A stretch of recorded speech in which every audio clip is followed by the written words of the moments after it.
Are your suet feeders empty and you're worried about your birds starving, but you can't go anywhere because there was an ice storm and it's just not safe to go to the store right now?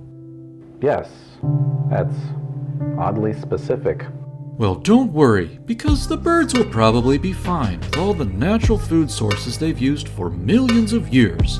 But if you'd like to give them a little leg up and make you feel better at the same time, we can make our own suet and your own suet feeder. First, let's make some suet. You'll need vegetable shortening, cornmeal, peanut butter. Heck, let's throw some sunflower seeds and mealworms in there too. You can even mix in some bird seed. We're using an adaptation of the Marvel meal from Penn State Extension.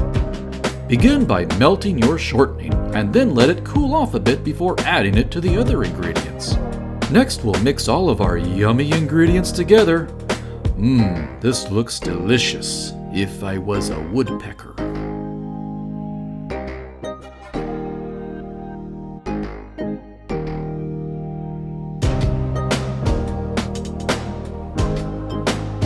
Now, let that cool and harden. Another note, watch out when placing suet out during warm weather, as the higher temperatures can make some recipes turn rancid. Next, let's transform a log into a suet feeder. I bet you've got lots of fallen limbs after that ice storm. Golly, I sure do.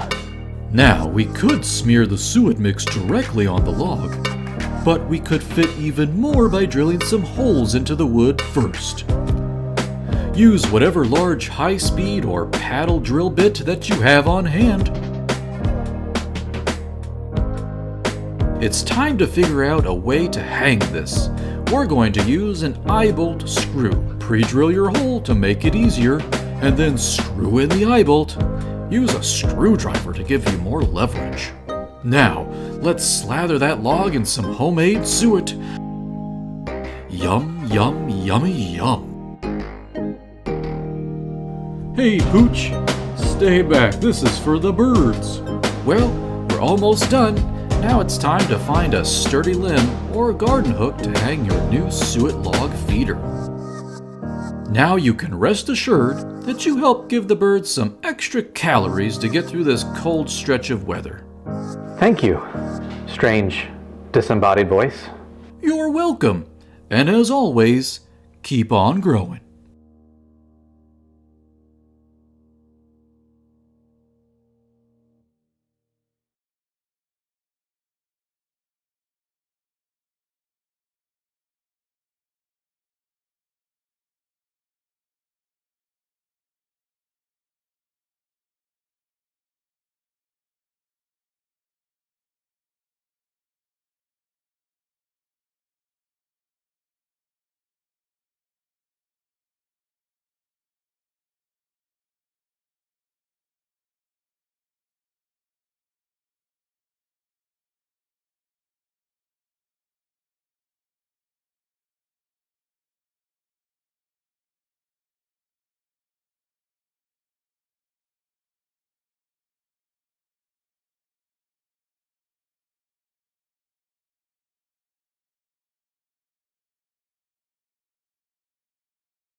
Hello, everyone, and welcome to Facebook Live with the Horticulturists. We are the Horticulturists, can't even say it today, here to answer your gardening questions. My name is Candice Hart. I'm the State Master Gardener Specialist here for U by Extension, and I'm based in Bloomington, so Central Illinois based like the rest of us. But we are glad to be here to talk all about gardening. And today specifically, we're going to talk about gardening trends that we think are going to show up this year. So a great way to kick off the year. I in particular love to chat about anything flower related, so cut flowers, annuals, and perennials. But my co-hosts here like to touch on other gardening topics. So I'm going to have them introduce themselves and then we'll get started. Kelly, you want to introduce yourself? Hi, everyone. My name is Kelly Allsup. I'm a horticulture educator for University of Illinois Extension based out of Bloomington. And my specialty on our team is integrated pest management, and which means I know how to scout and find and kill insects. but I spend the majority of my time looking for all those good insects, like the butterflies and the beneficial insects. And that is my specialty. Love it. Go ahead. Email me a question about bugs. And I'm Ryan Pankau, a horticulture educator out of Champaign. And my specialty is trees and shrubs. You know, arboriculture and forestry is kind of what I've got most of my experience and training in, but I also like native plants and, you know, whether it's for your home landscape or a restoration scale. Native planting, I'm into that. And also, I'm an amateur vegetable gardener. So I do a lot of that, but I don't claim to be an expert at vegetable gardening. Anyway, Awesome. So I'd like to talk about all those topics. Perfect. Yeah. So we cover quite a few areas amongst the three of us. But like I mentioned, today our topic is 2022 trends, gardening trends. So hit us up in the comment box below and let us know if you have any trends you think are going to be popping up in the gardening world today. We're going to talk through quite a few of them today. So definitely let us know if you have some ideas, or also if you have any questions. If you have houseplant questions, any type of gardening questions, we are happy to help, and we'll take those as they come through in the comment box. So we're going to kick it off, I think, just by chatting about, obviously, one of the big trends we think is going to continue this year is just the gardening craze in general, right? Would you guys agree? I think we saw a lot of that through the pandemic, that we noticed a lot of folks who maybe weren't gardeners before picked up gardening because maybe they had more time on their hands, or they just had the drive to be outside. And I think just based on what we're all seeing in the industry is that seems like it's going to continue. And I just read a study that talked about how gardening can create emotional resilience, meaning you feel a little bit closer to nature, then it makes you recover faster, and you feel a little closer to your family and a little bit less stress. And, you know, I think the time it is, we all are looking for, you know, that little extra outlet. So I think the therapeutic part of gardening is only going to grow, and people are going to start understanding it more. I think we understand it a lot because, you know, Ryan, Candice, and I are literally dying right now because we can't do anything other than our houseplants. So that's why the houseplants keep multiplying. Because we're looking for that connection. We're looking for that emotional connection to the plants. Yeah. I liked your comment on email earlier this week, Kelly, of go away winter. I mean, that's how we kind of ended a plant discussion. Like, great point. Yeah, we're ready to get out and do some things in the field. And gosh, I really think that's an overlooked benefit of gardening, is that health and emotional aspect. And just, I mean, if not just exercise and physical, like doing stuff, but that mental way to uncheck from everything that you're doing and be around some plants and get some fresh air. I mean, it's just a huge benefit that I think is overlooked. Yeah, 100%. When you get something to flower or seed or produce, I mean, you know, I have a master's degree in horticulture. I get a tomato to produce, and I'm like, good job, Kelly. It just feels good to watch things grow and produce something and have something be successful. That's my thing. I really love putting in the effort over time too. Like it doesn't just happen overnight. You've got to take care of that plant for a while. I mean, it is really fulfilling, you know. And I think that's probably why most folks like that are tuned into our show, because you wouldn't be tuned in and talking about this if you didn't. Right. And they always say, Candice, I'm not a gardener. I have a brown thumb. I'm like, no. This is what I always say. Gardening is like cooking. If you don't put love into it, it's going to taste bad.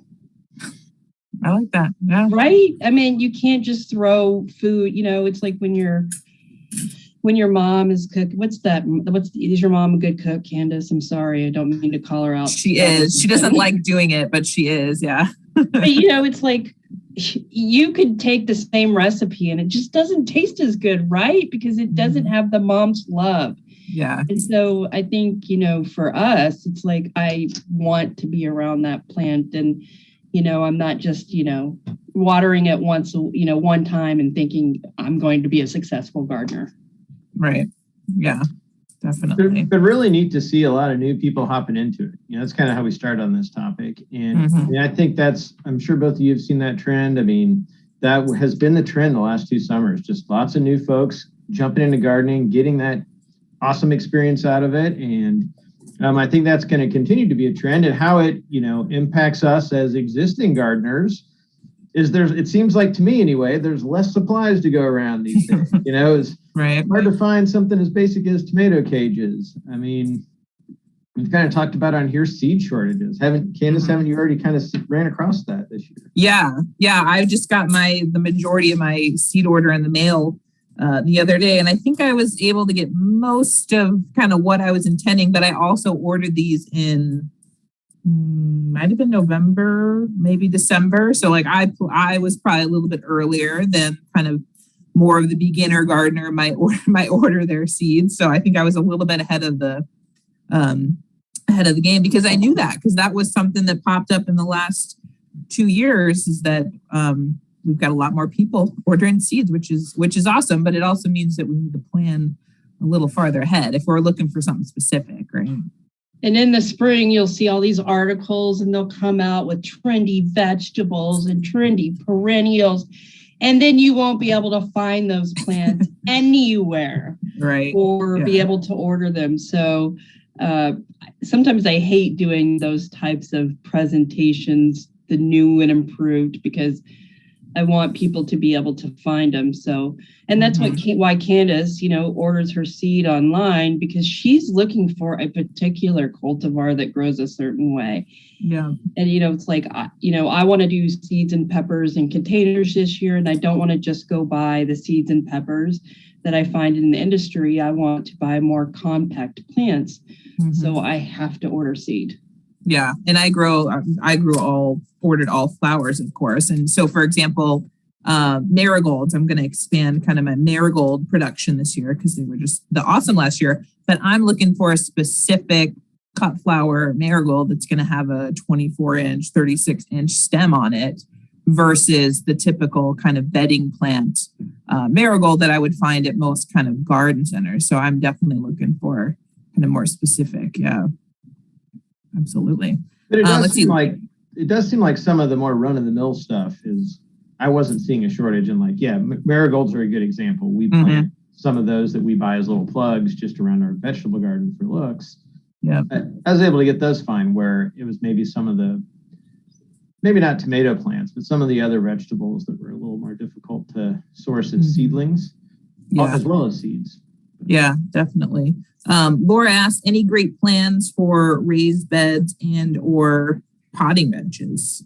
And I think that's definitely a trend too, is a lot of these newer gardeners are probably starting with raised beds or containers, or kind of some of those easier things to get started with, you think? Yeah, I think I have a trend. So of course we sit here and we think what the trend is. Well, I'm the predictor of next year's trend. But I think the reason Ryan and Candice, are seeing these trends is because we interact with a lot of clientele. We see, these garden trend reports, and we understand some of the industry and how they're doing. Yeah. And I'm telling you, I grew so many herbs last year. And when I couldn't grow them, I bought them at the farmer's market. And it was just because I changed the way that I used the herbs. In the beginning, herbs was just a little bit to taste. And this past year, I was using herbs in huge quantities in my dishes. And when it's fresh, it's so tasty. And so, it wasn't like I wanted 2 or 3 leaves of cilantro or 2 or 3 leaves of basil.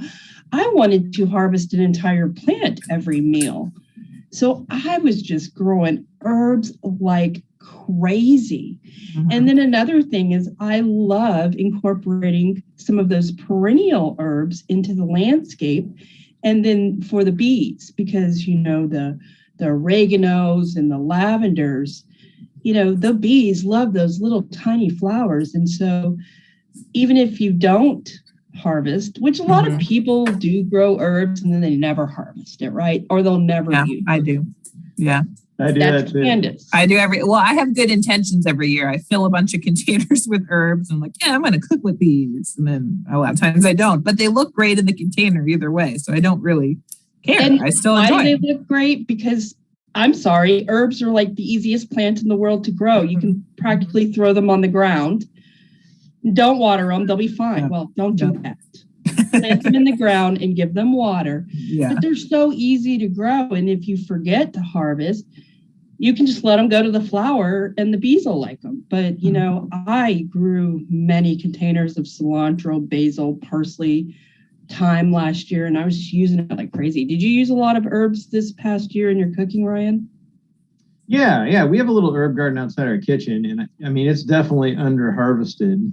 Like Candice, there's a lot of it. I mean, it depends on what I'm making. Like sometimes I'm into it and I'm picking a lot, but we definitely don't get the use out of it that we could. But it's also a nice little pollinator garden. We used a lot last year. We planted some extra basil was one that we added some extra plants, and that's just all in kind of a little landscaping bed right outside our kitchen door that it's mixed in. And, we had extra basil plants that just got plunked in other empty spots.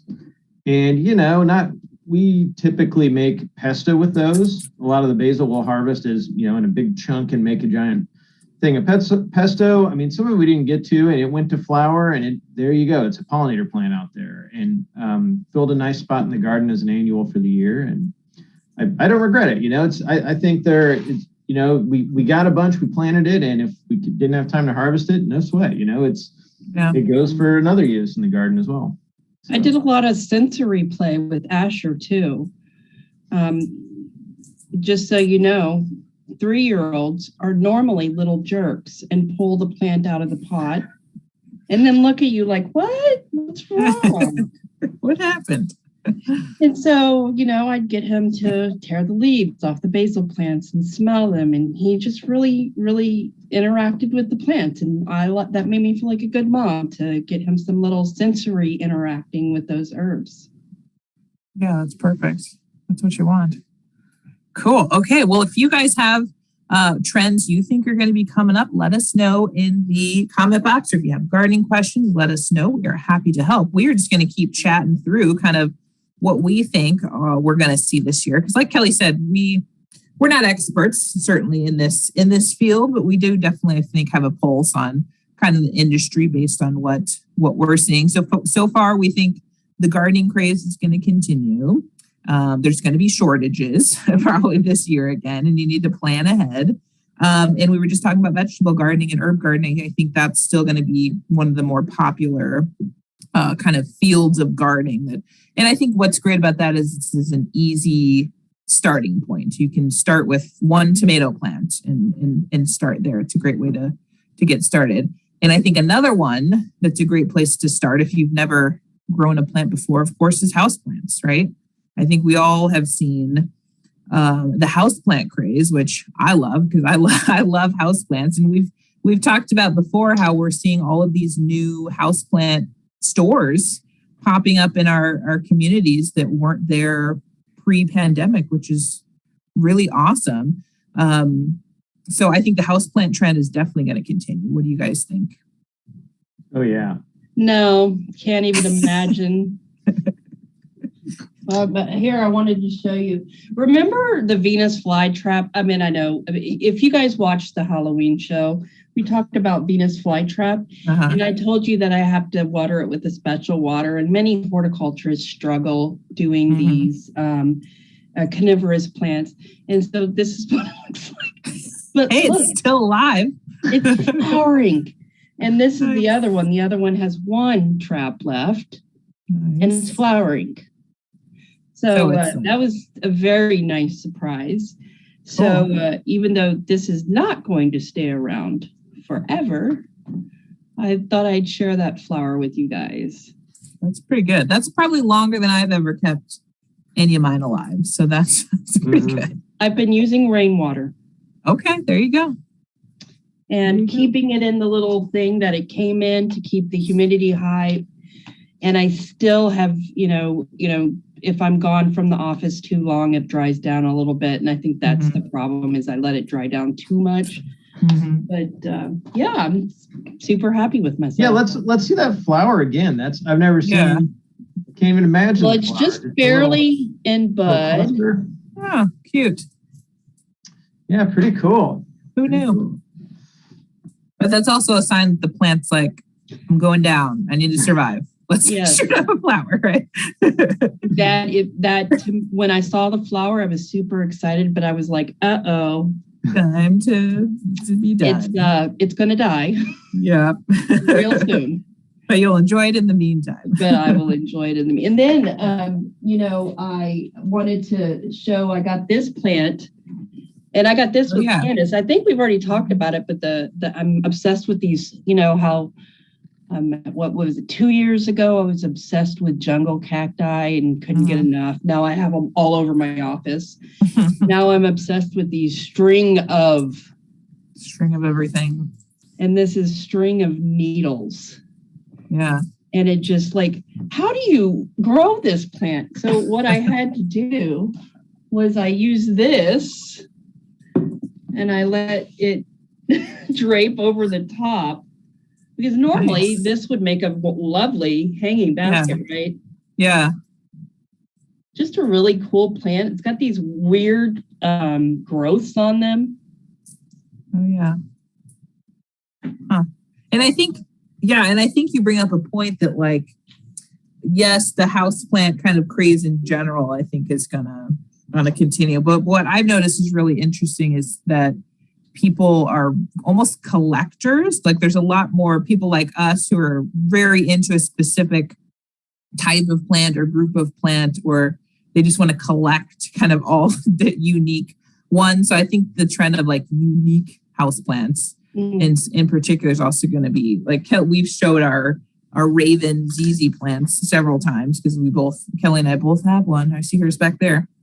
But just that dark, almost black foliage, it just makes it unique versus your typical kind of ZZ. So I think those kind of things that set them apart are going to continue. Well, so I had to go out and get a black ZZ plant too. Oh, good. After I saw both of you had one. But interestingly, I had a sprig of green come up in mine. So what's the explanation there? Well, I wonder if it'll fade to dark that's what I'm guessing, as it matures. But I don't know. Yeah. I bet you're right. I think, Yeah. Or it could be a sport. Who knows? Yeah. But yeah, it's cool. I'm seeing houseplants pop up in almost any store these days too. We've got your houseplant specific stores, and before that, you pretty much had to go to a garden center to get houseplants. But even the grocery stores, it seems like any store is kind of hopping on the houseplant train. I picked up this hyacinth bulb the other day from a grocery store. And obviously it hadn't bloomed when I got it, but you can see it's just a hyacinth bulb sitting in water just at the checkout at the grocery store. And I was like, oh, for $3, I'm going to take that home and enjoy it. And I think a lot of people are doing that now that maybe hadn't before. They're able to enjoy that little bit of beauty on their kitchen counter. Yeah, I really hadn't done many forced bulbs like that, and did a couple. I got a paper whites thing and a Master Gardener thing back in December, and we did those. And it's just pretty neat to have that really nice looking flower this time of year on your counter. Yeah, and the smell, of course, from hyacinth is super, super good, which is nice. So, and then what could you do with that when you're done? Yeah, so I will let this kind of age, let the foliage keep growing. Once the flowers are done, I'll cut them off, and then I'll let the foliage kind of keep growing until the spring, and then I will plant that bulb in the ground, and hopefully next year it'll bloom out in my landscape. Or I could toss it if I didn't want to do that, but you can replant it if you want to. I went to a rummage sale last year. I didn't go to a lot of rummage sales. I love them, but this girl had houseplants, and she had the labels with the cultivar names on them. Nice. Of course, I bought every single one because I was like, really? Nice. And it was just like, she's just like, yeah, I just really got into it. And so she started propagating her plants and selling them at a rummage sale. Yeah. So I picture Asher walking back to the car with the tray full of plants with her mom. Heck yeah. The other thing I wanted to mention too is like using houseplants, I think, in unique ways is going to continue too. So I've showed the kokedama before. String gardening is the easier way to say it, but kokedama I think is going to continue to be kind of a unique trend where you can take the root ball of a plant, typically a house plant, and you can kind of manipulate it in kind of a bonsai technique. And form it into a ball, and then you can hang that in the window or place it on a tray. There's a couple workshops I think coming up that people are doing that, and I think terrariums too. Neither of these are new techniques, but I think just the idea of using your houseplants in non-traditional ways, I think too will continue to be a fun way to do it. I have a terrarium I didn't know we were talking about. It's like, I got to show my terrarium too. A succulent terrarium that we never water. I love this plant. It's called Euphorbia trunculae. And I actually went to go buy more of them, and they are really expensive. But if you pay the money, it's worth it because they are so easy to grow. Yeah. I love a succulent terrarium because it's just so low maintenance. That's the best. Yeah. Okay, let's see. We've had a couple of comments and questions. So let me scroll back up here. I saw one about houseplants. Laura said Louisville has a great houseplant store with cool and unusual plants. Definitely. Yeah, wherever, I mean, us three always, whenever we travel, we always check out the local garden center. So definitely recommend that. Let's see. Karen had a good question.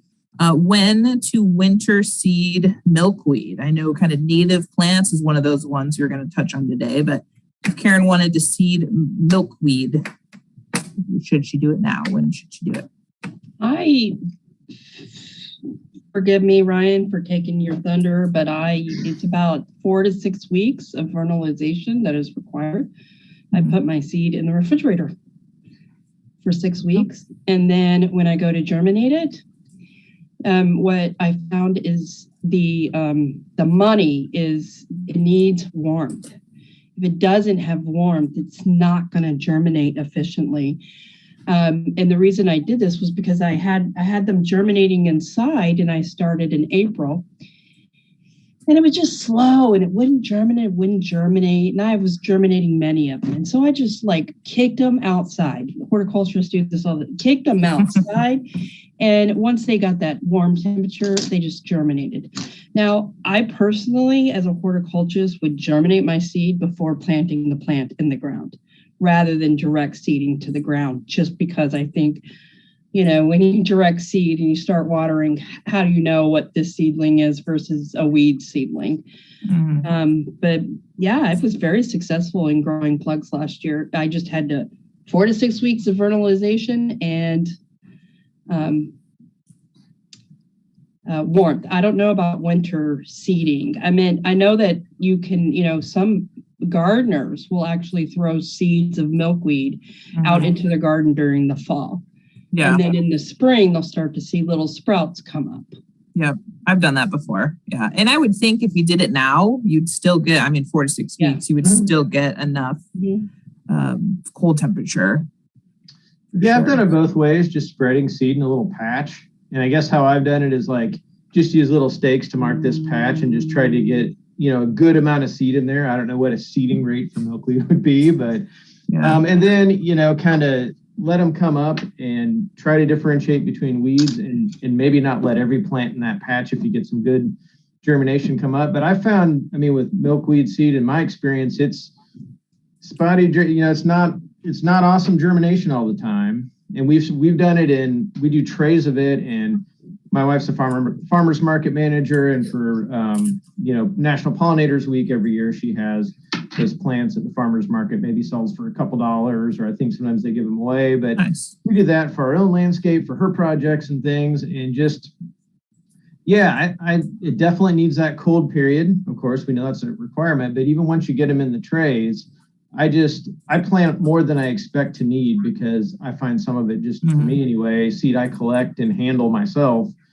doesn't always all germinate. And I mean, I don't know what my germination rate would be. I mean, still probably up there pretty good, around 80% or something, but it just kind of depends on how many plants you want and how many you want to plant for. So we're always kind of planting a little extra. And then, I don't know, there's a certain point in the summer where we have a lot of these little milkweed plants that just need to go in natural areas and other places and, be planted out. So we usually wind up with more than what we need, just to have enough for kind of those community projects. And we volunteer with the local conservation group that we plant some of those out too with, but nothing special with those. We're doing them in trays outside. I think we've started trays indoors before with grow lights, but not really necessary. But you can get them going outside just fine as well. So there you go. So Karen, hopefully. I'm sorry. Oh, go ahead, Kelly. No, go ahead, Kelly. Sorry. I'm actually going to experiment a little this year with milkweed seed. Just in the past, when I go and do things or programs, passing out milkweed seed just seems like a win-win for everyone, right? And so, usually we, promote swamp milkweed or butterfly weed, or, trending lately has been that annual milkweed that you can buy as plants in the industry. But we were actually going to experiment a little bit more this year with some different kinds of milkweeds. And I'm developing a handout, by the way, Ryan, so let me know if your wife wants to use it. But we're thinking about, working with prairie milkweed, spider milkweed, which will handle a little bit more shade, showy milkweed, and world milkweed. So we're thinking about growing some of these other milkweed plants, getting them in our Master Gardener projects. That way we can generate more seed, not have to buy them every year, and then just continue to spread the milkweed seed around. I just thought it would be interesting to have a milkweed garden or something where we go beyond swamp and butterfly weed. But yeah, there's so many kinds. Yeah, that's what I was going to say. It's a really good point, Kelly. I think I used to only really think of common milkweed when somebody said milkweed, but there's 24 different species of a couple different genera that are native to Illinois. I just gave a talk earlier this week to a garden club on the milkweeds of Illinois. Nice. And I'd say, in my experience, the ones that I've planted the most are common milkweed, butterfly weed, and swamp milkweed. Those are the three that I've been able to find at garden centers or plant sales. Maybe world milkweed would be the next one I've maybe seen some of and have planted. But, a lot of those other 24, some of them are sensitive species. I think there's 4 off the list that are state endangered, one that's federally listed as endangered. So some of them are rare sensitive plants. And that's another point about milkweeds is that, I grew up here in central Illinois. My mom's side of the family farmed. I walked beans. I did farm work. And, the target of that in the 80s was killing a lot of milkweed. So common milkweed to me seems like this weed of a thing. And so I never really thought about a milkweed being a sensitive species in a rare habitat. But, there's a lot of them that make the list of sensitive species as well. So kind of a neat group of plants that, span the air, the types of habitats in Illinois, from the edge of an agricultural field, a really hard place to grow, to some of the rare hill prairies and barrens of other parts of the state than here that, are super rare habitats. So I think there's probably more on that list, Kelly. I love to hear that you're experimenting with some of those. I think there's probably more on that list than we see available there that we could probably pretty easily grow and add to our gardens. So that's cool. I'll be interested to hear what kind of come out of that. I'm a horticulturist who loves talking about plants that contribute to wildlife biodiversity. And I think I've only grown 4 types of milkweed in my life. So I am very excited to do it and see the ornamental characteristics and be able to share that with everybody around me. Awesome. Yeah, I know I was able to find a couple of those different ones at the local garden center this past season, and I planted a couple, so I'm excited this spring to see you how they remember all did. Which one? I know I did World and Prairie for sure. I'd have to look and see if there was some of the others. Yeah. So, yeah. And a whole bunch more butterfly weed. I'm always adding more butterfly weed. No, to see if it's a good cut flower. No. Exactly. If it's a good cut flower, you just let me know. I'll put that on my handout. Yeah, exactly. Hey, so another misconception with milkweeds, I'm surprised I ran across this question so much, is whether it's an annual or perennial. Mm-hmm. And really, all of our native milkweeds are perennials. Yeah. I mean, they die to the ground and come back the next year. But it's funny because I see why people would mistake it for an annual, because like the massive seed production, the fluffy seeds that disperse widely, that's kind of what an annual plant wants to do, is put out a bunch of seeds and come back the next year from seed, as opposed to an existing root system. But I've had lots of people ask me the question. Now, I planted milkweeds this year. Will those come back in my garden next year? And the answer is yes, unless they die over the winter for some reason or another. They should come back. Yeah. So just, be aware if that was ever a question for you. They're perennial plants. So once you add them, they should be around for a while. We'll see how mine did. Yeah. Okay, let's see. We've got some other questions coming in. Thank you, guys. So Amy asked, we're planning on using long galvanized steel livestock tanks for container vegetables this year. Any helpful tips as we attempt this? Two that came to my mind quick were to make sure to drill holes in the bottom so that there's drainage, plenty of drainage to go through. And you might even consider lining it with plastic also to keep one, just because of the material. You never, especially if you're growing vegetables, you never quite know what could leach from the material into the soil. And then also I would think too, keeping the moisture off of the metal would help it last longer. Those would be kind of my two things. Would be definitely make sure there's drainage, and then maybe think about lining it with plastic before you fill with soil. What about you guys? Do you have any thoughts for it? I would think about succession planting and intercropping. If you know that you're going to plant a pepper plant there, you can't get that pepper plant in there till the end of May. But, starting late March, you can start growing, a harvest of spinach. And then when it's warm enough, you harvest your spinach and put in that pepper plant. Mm-hmm. Or if you decide, hey, I want to grow beets. Beets are a longer crop, and you can grow those with some parsley or some lettuce and harvest that first. So, you have little space, but you can, with succession planting, which means you plant right one after another, and intercropping, which means I plant the lettuce in with my beets. And when I harvest the lettuce, then I make beets to further expand. Just a really great way of utilizing your space. So really think about that. You don't only have to grow tomatoes and peppers. Mm-hmm. And, a basil plant on the end, but you can grow spinach and radishes and all of these also, and get a lot of food out of one container. Or flowers also. Yeah. Yeah. But yeah, my favorite thing about that type of container is you don't have to bend down. Like it's going to be off the ground a ways, which I think is just super handy. So it's a good idea. Okay, let's be interesting for potatoes too. Mm-hmm. Yeah. But, it might not it might heat the potatoes up faster. I was just going to say that. Yeah, it would be warmer, you would think. Yeah. Cool. Okay, let's see. Mike asks, in 2023, we're going to be on the garden walk here in Monticello. We're wanting to have some cactus in our gardens. What are good cacti to buy that will survive in central Illinois? And then Carol actually replied and said, prickly pear is supposed to do well. She planted some in the summer that she got from a friend, and she had really good luck with them. And that's exactly what I was going to suggest too. I know we've talked about prickly pear on the show before. Ryan, I think you've even shown how to propagate it. I was like, wherever did we get that idea? Right. And we get the prickly pear idea. Yeah, that's what I have in my garden as well. That's the one cactus for me that is a perennial and comes back every year.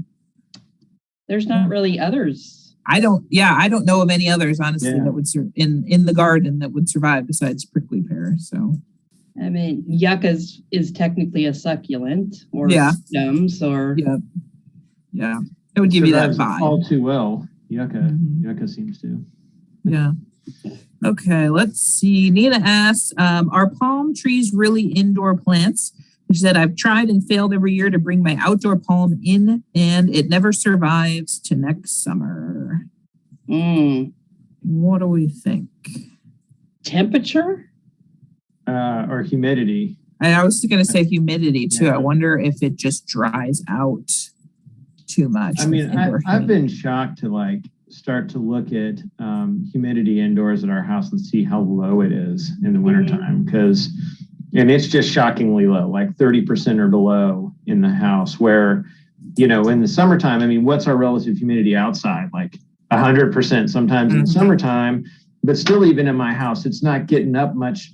Like 50% relative humidity inside in the summertime is really high in my house. So, I mean, that's a big difference for a plant to be outside in tropical, steamy humidity in August and July and things, and then to come into that just drastically different. So, I mean, we've talked about this before. I mean, maybe it's a little more gradual of a transition you could try of, slowly bring it in for just kind of like you transition your plants outside a couple hours at a time of switching spots to try and ease it into it. But I have not been very successful at finding a way to provide that adequate humidity inside in any way, really. I don't know. What have you guys? Yeah, I've never done palm inside, so I can't speak particular. But yeah, I would think humidity would be the biggest thing. And probably even light too. If you don't have a good southern facing window that has enough bright light, I would think that would probably be a pretty limiting factor for that too.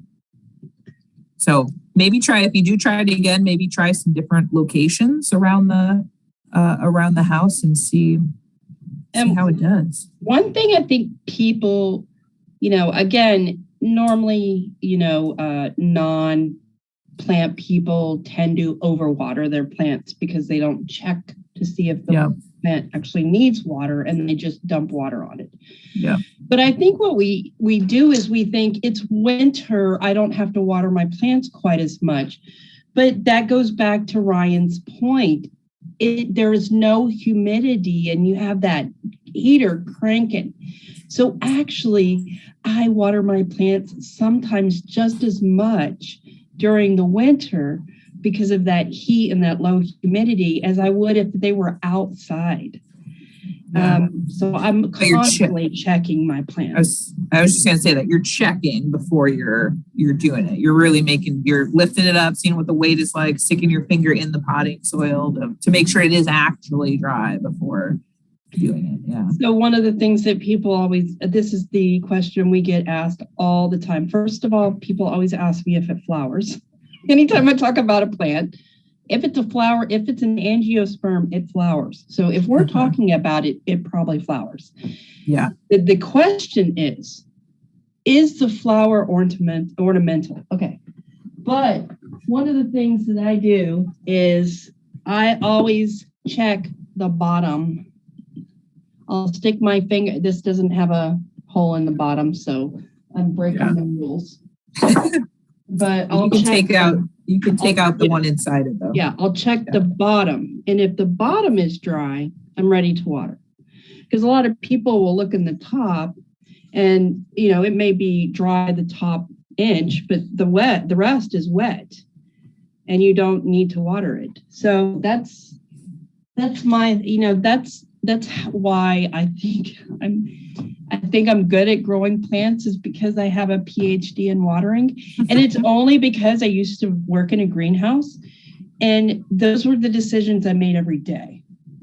I water.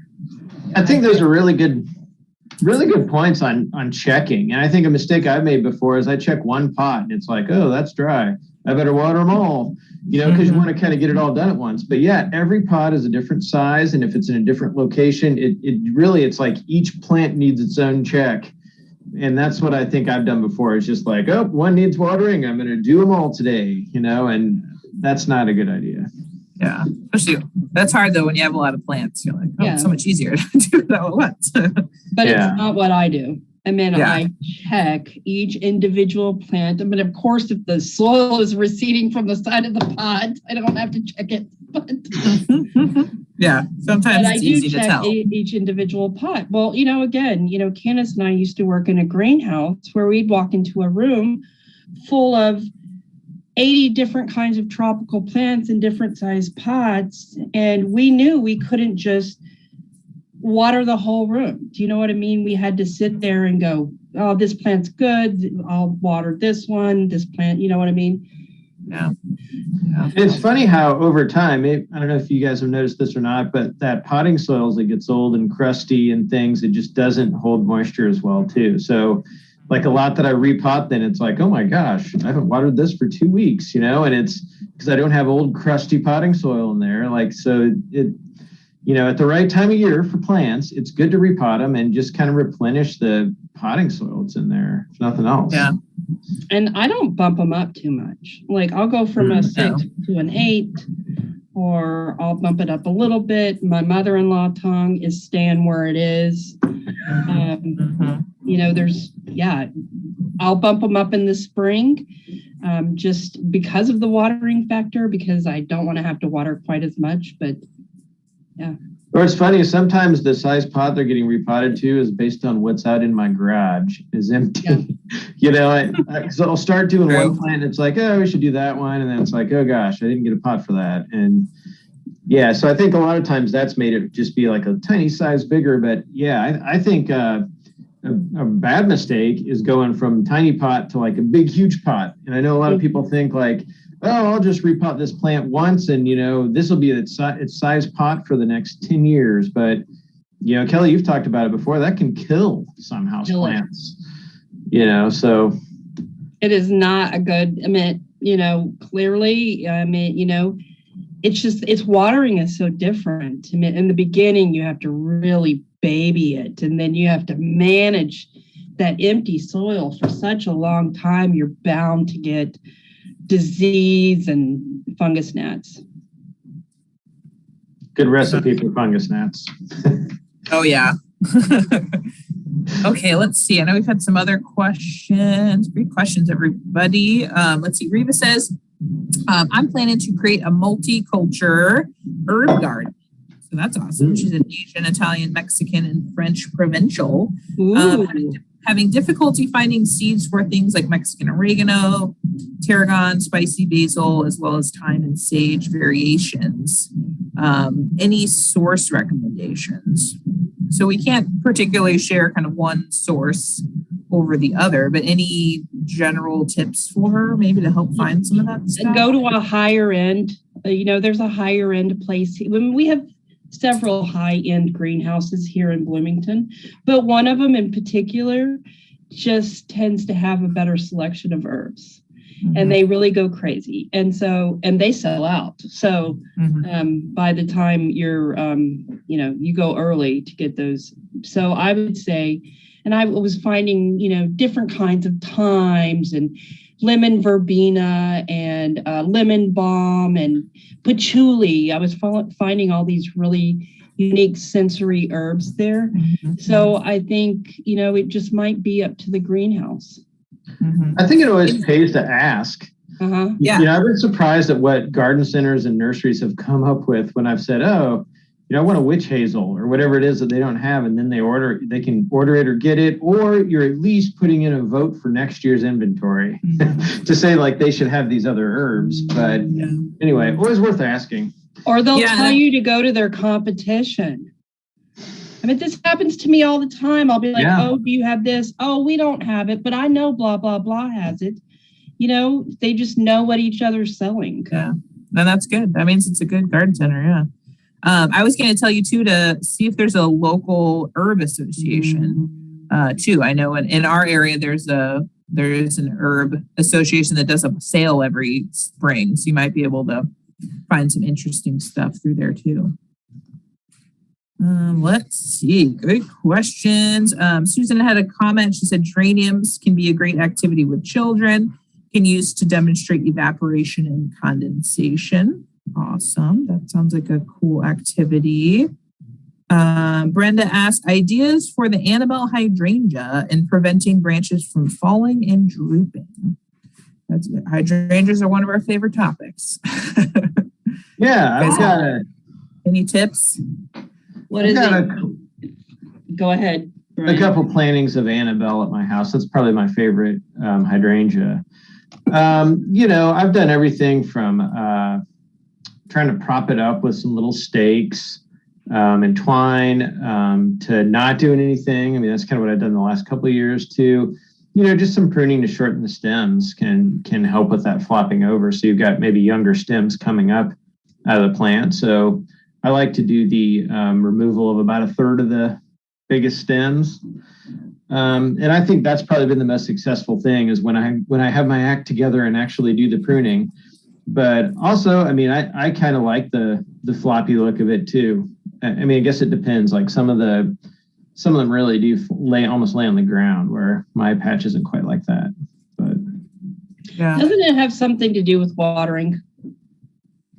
It's when they start laying on the ground, they need more water. But yeah, when you prune an Annabelle hydrangea, which is a smooth hydrangea, you prune it in late winter. So, and then you prune it to 2 feet, a third of the height for strength, like you said. When are you going to prune yours?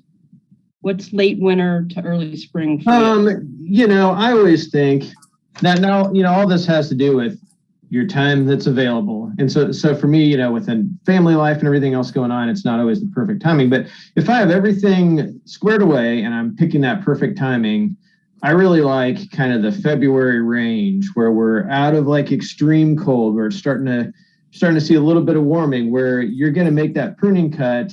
And pretty soon, within 4 weeks or so, that plant's going to start growing again. It's going to start waking up. It's going to start putting energy into healing those pruning wounds or sealing those pruning wounds growing over those wounds. So I don't like to, we say during dormancy is the best for all woody plants because they're dormant. You're disrupting less of their, seasonal operation, growth and everything.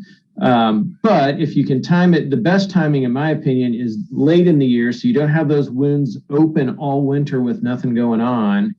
And, but you don't want those buds to be starting to swell at all because that means that plants send energy up from the roots and it's starting to invest energy in bud development and other things. And when you snip off any of those stems, you're taking away some of its energy it has stored from last year to leaf out, to produce flowers and everything else this year. So it's kind of a fine line there. You're wanting to get as close to breaking dormancy as you can without having that plant break dormancy. If you're wondering, have buds started to swell? A lot of times you can start to see the scales starting to spread apart a little bit, a little crack kind of forming in between them. A lot of times buds on the tips will start to swell a little bit before further down the plant. So you can compare buds along the stem to see if there's any difference. But usually you can kind of tell when buds are starting to swell or change a little bit. So yeah, that's my long-winded answer there. Hey, Ryan, look what I have on my desk. How to prune hydrangea fact sheet. There you go. So, I just want to say, just 2 things really quick. You have to be able to identify your hydrangea before you can prune it because some hydrangeas bloom on new wood, just like the smooth hydrangea that Ryan talked about, the Annabelle. So he's going to prune it. It's going to produce new wood, new buds, and it's going to bloom. The panicle hydrangea also blooms on new wood. So those 2 you're going to prune in the late winter. Now, some hydrangeas don't bloom on new wood. They bloom on old wood, which means they're going to bloom on, stems that were produced this past summer and winter. And if you go out there right now and prune them off, you've eliminated your floral show. And you don't prune those until after they flower. Most of the times, these are the type we kind of don't, unless it's really congested or there's a lot of old growth or you need to shape it in some way. It's not really, the standard to prune it. So, if your hydrangea is fine, I don't know if I would necessarily just prune to prune, but if you have a shape issue or perhaps a nutrient deficiency, or problem with flowering, then maybe pruning is what you need to do. Mm-hmm. Well, and it's nice leaving that timing is nice to be able to leave it until February, March, because then you still have that winter interest, because most of the time you're going to have those flower heads that you're going to stick on, and then you can kind of enjoy those for the winter. So if you prune it too early, you're also losing that whole season too. And so, the smooth hydrangea, if you go through and deadhead it, do you ever do this with your Annabelles? Do you ever deadhead your Annabelles to try to get them to rebloom? Not really. Haven't. Mm-mm. I mean, I harvest the flowers to bring inside. Yeah, same. That's not really deadheading. Yeah. Well, hopefully that helps you. But we didn't talk about varieties either. It doesn't help you once it's planted, but if you're planting a new Annabelle, a lot of the newer cultivars now are bred for the purpose of having kind of stronger branches that don't have as much drooping. So that's something to think about too. Yeah, and some of them are actually reblooming, which means they bloom on new wood and old wood. So don't go with these older hydrangeas. Just go with all the new trendy ones. Yeah. They have better disease resistance. There's some that are super compact.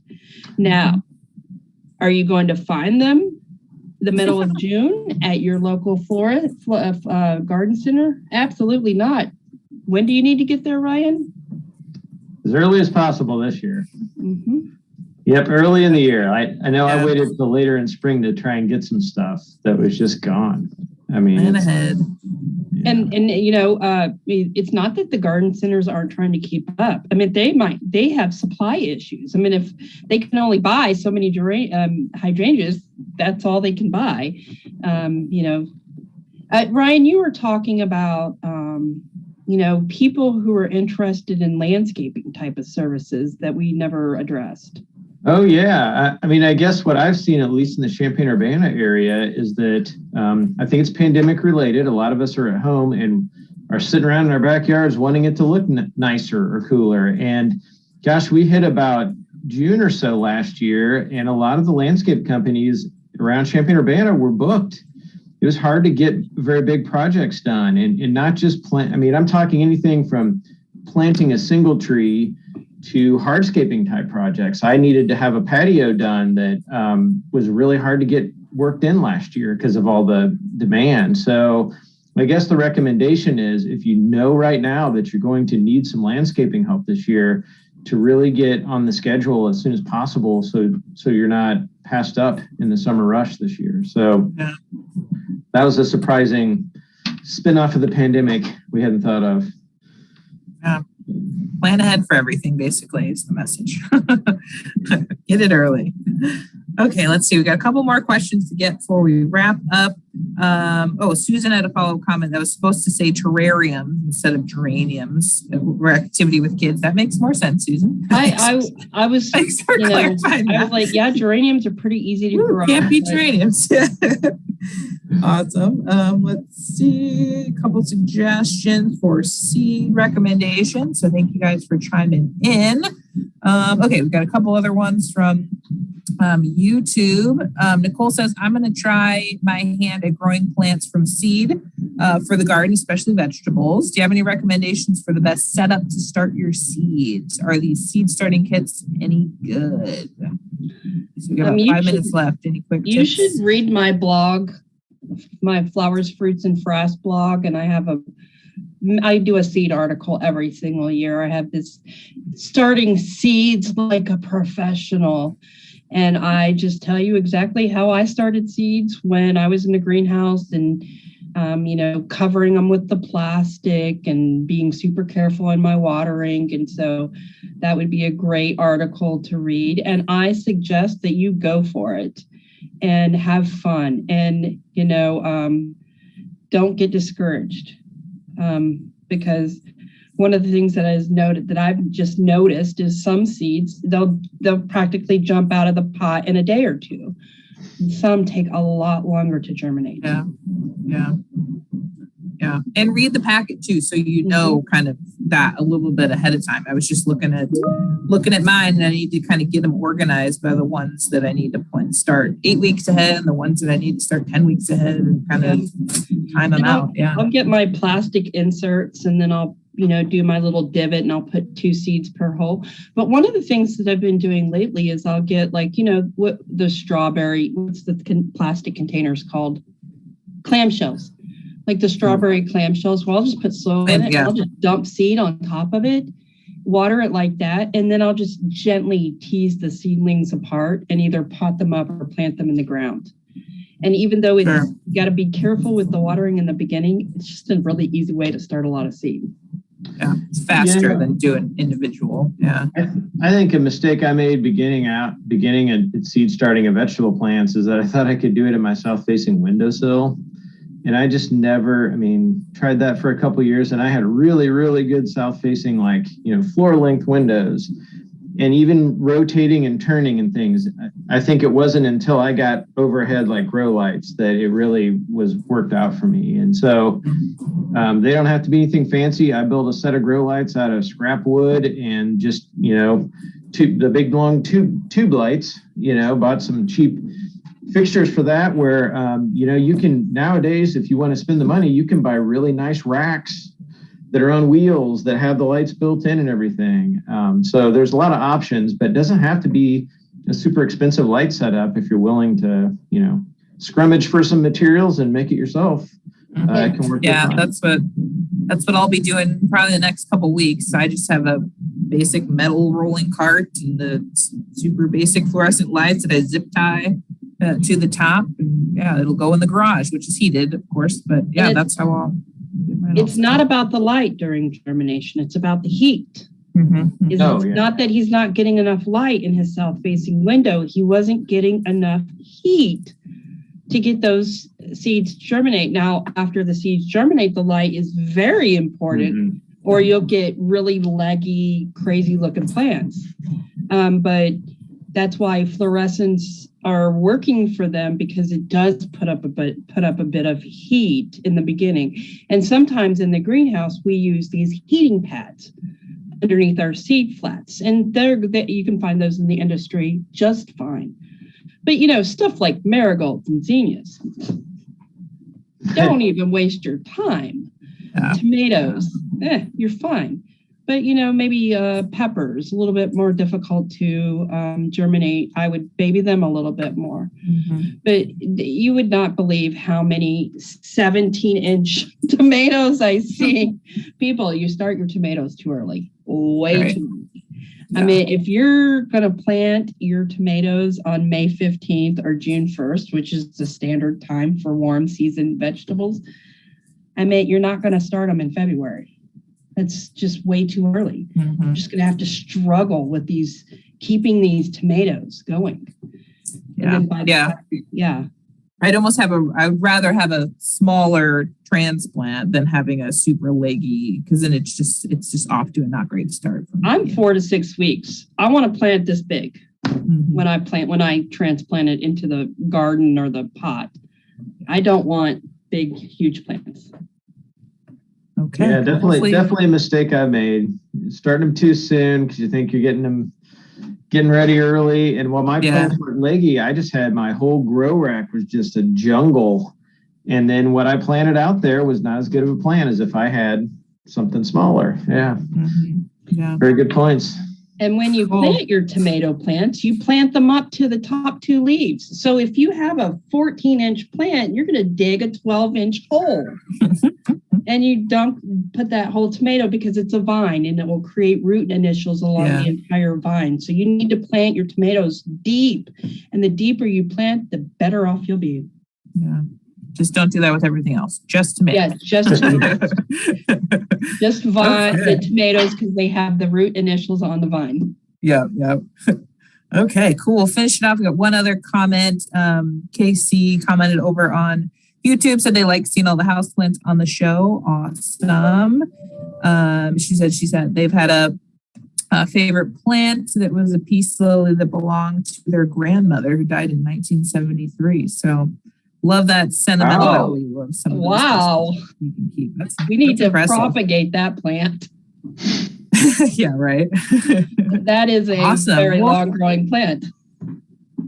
That's impressive. Yeah. Okay. Well, I want to thank you guys for your awesome questions today. Great comments, little chat. We didn't get to a ton of the trends, but just your questions alone kind of give us a peek at what's going to be popular in gardening this year.